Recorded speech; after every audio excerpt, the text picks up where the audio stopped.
Presidência da República, Casa Civil. Subchefia para Assuntos Jurídicos, Lei número 12.618, de 30 de abril de 2012. Comentário elaborado pelo professor Edjar Dias de Vasconcelos. Institui o regime de previdência complementar para os servidores públicos federais titulares de cargo efetivo, inclusive os membros dos órgãos que menciona. Fica-se o limite máximo para a concessão de aposentadorias e pensões pelo regime de previdência de que trata o artigo 40 da Constituição Federal. Autoriza a criação de 3 entidades fechadas de previdência complementar, denominadas Fundação de Previdência Complementar do Servidor Público Federal do Poder Executivo, Fundação de Previdência Complementar do Servidor Público Federal do Poder Legislativo e Fundação de Previdência Complementar do Servidor Público Federal do Poder Judiciário. Altera-se dispositivos da Lei 10.887, de 18 de junho de 2004 e de outras providências. A explicação do propósito da referida lei: o Brasil é a 6ª economia do mundo.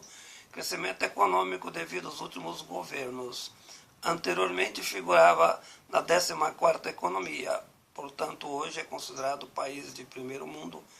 Entretanto, não é possível fazer parte do grupo G8.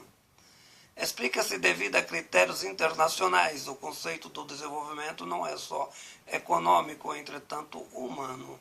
Um país é considerado primeiro mundo quando há uma junção entre desenvolvimento econômico com desenvolvimento humano.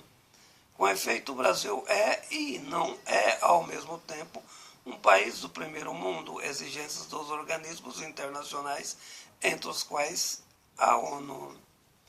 Para o Brasil fazer parte do grupo G8, é necessário, por exemplo, entre outros critérios, o projeto da fome zero, a aposentadoria mínima de $800, sendo que a aposentadoria tem que ser estendida a todos os brasileiros. Por outro lado, nenhum brasileiro poderá ganhar menos de $800 de salário. Desenvolvimento do pleno emprego. Quanto ao cidadão não tiver empregado, a responsabilidade social é do Estado. O país tem que figurar entre as 8 primeiras economias, critério internacional de país civilizado, motivo também da luta pela distribuição da renda. O país, para ser classificado primeiro mundo, não poderá ser deficitário ao Fundo Monetário Internacional, antes uma dívida de quase $1 trilhão, o que foi paga nos últimos governos.